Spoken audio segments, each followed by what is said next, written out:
I really encourage parents to basically, for the things that you can address, address them. For the things that you can't address, learn about acceptance and detachment. And this is all linked with the blockers and the expectations that we have.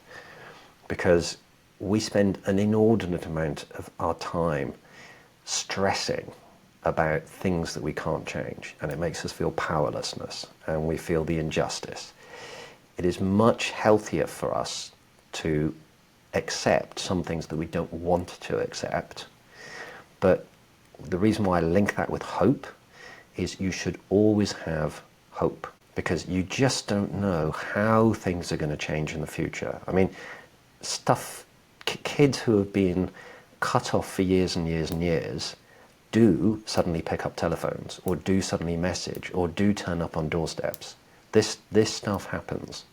So always hope that what you want is going to happen, but don't put your life on hold between now and that point. And don't continue to stay on that emotional roller coaster, beating yourself up between now and that point in time in the future. And the other reason you need to be healed is at the point in time your kid does decide they want to have a relationship with you, if you're not ready, you're going to blow it. Because most of us, because we kind of go, oh, well, I'll deal with it when it arrives. No, that's too late. That's too late. If a kid phones you up, and again, this is one of the big things that parents, big mistake they make. If a kid contacts you and says, you know, hi, how are you, starts trying to have a relationship with you, a non-healed parent who's still hurting with all that emotional pain and wants the justice corrected and the narrative corrected and all this stuff, is kind of saying to themselves, because they're only thinking about the parents only thinking about themselves, not the kid at that point. They're thinking, oh, thank God, I've waited for 5 years, 10 years, whatever it is. My son and my daughter's now just phoned me up. They've turned the corner. They're going to see, they've seen the light. They're going to see my side. And what's happening is the kids putting a little tiny toe into the water to see how we are and where we're at. And we respond with this tsunami of like self-need and need for validation and need for healing. And all that we do is we wash that kid and that relationship away for another long period of time, which is another excellent reason why we have to get on with healing ourselves today. There's so much of this stuff is like completely counterintuitive, you know, because we feel bad about working on us when we can't help our kids. And we fail to make the connection that the only way we help our kids is by helping us. Yeah, which is really kind of the theme of this episode, is self-help. I mean, that's probably the biggest step. You know, I'm so happy you talked about hope, because I want to say this. I did receive a lot of messages from people that had said, I went 25 years without speaking with my children. I went 15 years, 30 years, and they finally saw through what my ex did, and now we have the best relationship. And not surprisingly, that child, well, now adult relationship with the alienating parent is non-existent. There's no more relationship there.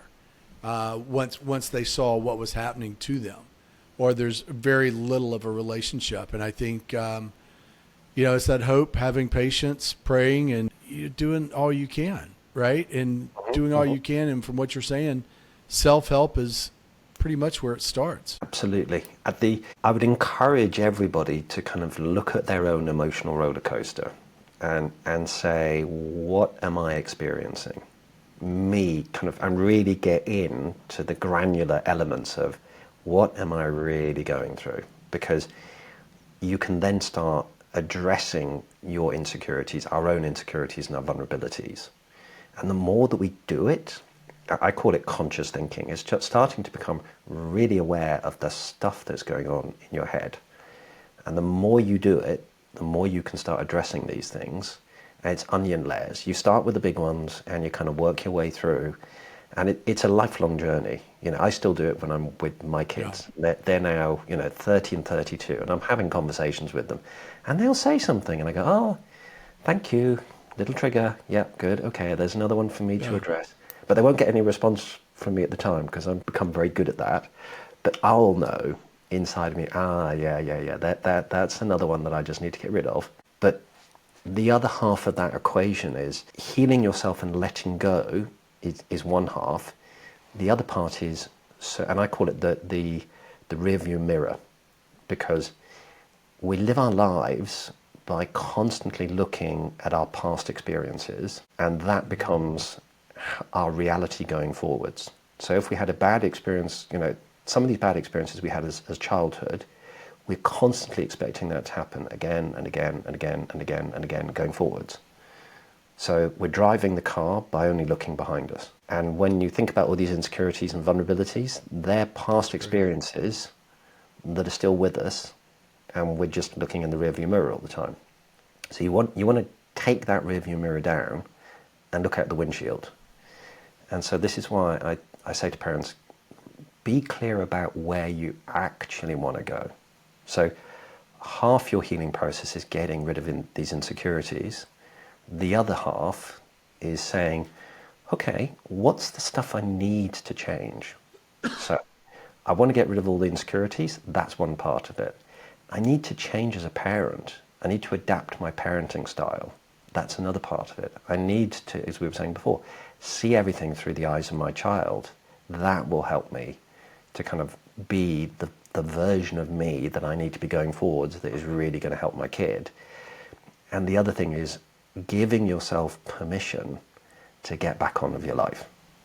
Now, that can be really hard for parents when they're early in the process of being alienated.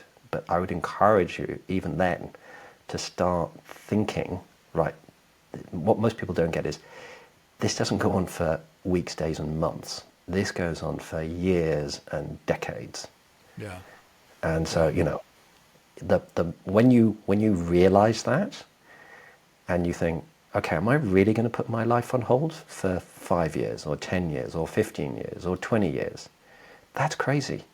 And again, you're just Yeah. doing what the alienator wants. You're Yeah. doing their job for them. So counterintuitively, you have to get back on with your life again. Get back on the horse. Give yourself that permission to be a strong, happy parent again. That's also who your kids want to see. Because we have it in our heads, unless I'm sad and miserable, my kids won't appreciate that I miss them terribly. Well, when you're like that with your kids, they don't want to be with you because you're sad and miserable. So there's nothing worse than being a sad, miserable, triggered, blocked parent. But that's how so many of us think we should be. It's bonkers.